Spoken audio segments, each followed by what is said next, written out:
আসসালামু আলাইকুম। আজ আমি রান্না করা দেখাবো আপনাদের কচুরলতি ও চিংড়ি মাছের একটি তরকারি। সাধারণত এসব তরকারি সবাই রান্না করতে পারে, বাট এক একজন এক এক রকমের নিয়মে রান্না করে। আর আমি যেভাবে রান্না করি, আশা করি এভাবে রান্না দেখে আপনাদের ভালো লাগবে। তো প্রথমে আমি আমাদের বাড়ির থেকে যে কচু গাছগুলো আছে ওইখান থেকে কচুরলতিগুলো সংগ্রহ করে নিচ্ছি। আর এই কচু গাছে বেশ কিছুদিন পর পর অনেকগুলো করে কচুরলতি হয়, তো আমি এখান থেকেই তুলে রান্না করি।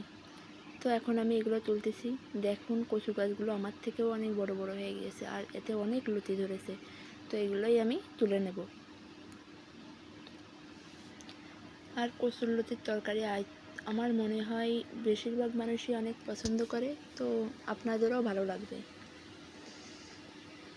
তো এখানে পিঁপড়ে ছিল, এই জন্য আমি তাড়াতাড়ি করে সমস্ত কচুরলতিগুলো তুলে নিচ্ছিলাম, আর এই জন্য এত কাঁপছে ক্যামেরাটা। আমি বেশি তুলতে পারিনি, আমি চলে আসছি। তারপর আমার বোন বাকি কচুরলতিগুলো তুলে নিয়ে আসলো, আর দুজনে মিলে প্রায় আধা কেজির মতো কচুরলতি তুলে ফেলছি, যেহেতু এগুলো লম্বা ছিল। তারপর আমি এগুলো সুন্দরভাবে কুটে নিলাম।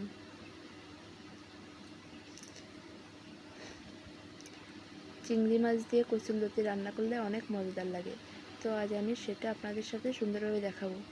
এবার আমি সুন্দরভাবে পরিষ্কার করে ধুয়ে নিলাম, আর এর সাথে একটা ছোটো আলুও নিয়েছি।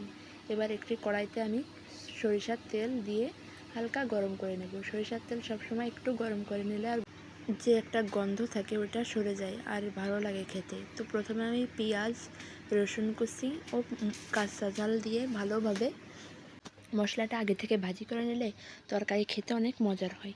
তো আমি একটু ভাজি করে নিচ্ছি, তারপরে এর ভিতরে গুঁড়ো মশলাগুলো দিয়ে দেব। তো এবার আমি ভাজি করে নেওয়া হয়ে গেছে। এবার এর ভিতরে দেব জিরা গুঁড়ো, ধনিয়া গুঁড়ো ও অল্প পরিমাণে শুকনো মরিচের গুঁড়ো দিয়ে মশলাটা অল্প একটু পানি দিয়ে ভালোভাবে কষিয়ে নেব। আর এই মশলাটা যত কষানো হবে তত খেতে ভালো লাগবে তরকারিটা। তো এর সাথে আমি অল্প পরিমাণে লবণ ও হলুদ দিয়ে দিলাম, কারণ এর ভেতরেই আমি চিংড়ি মাছগুলো দিয়ে কষিয়ে নেব।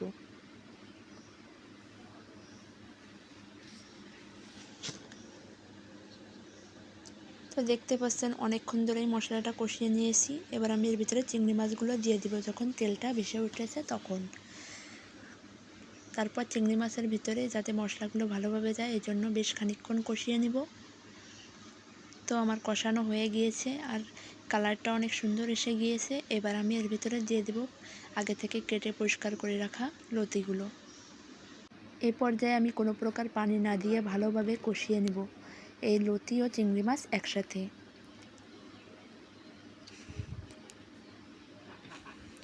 আর যে কোনো তরকারি ভালো করে কষানোর উপরেই স্বাদ নির্ভর করে।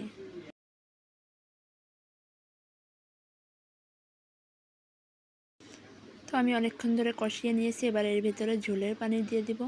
যেহেতু অনেকক্ষণ কষিয়েছি তাই অতিরিক্ত ঝোলের পানি প্রয়োজন হবে না, আর আমি বেশি ঝোল রাখবো না, গা মাখা মাখা রাখবো। এই জন্য অল্প পরিমাণে পানি দিয়ে দিলাম, আর এতেই আশা করি সিদ্ধ হয়ে যাবে।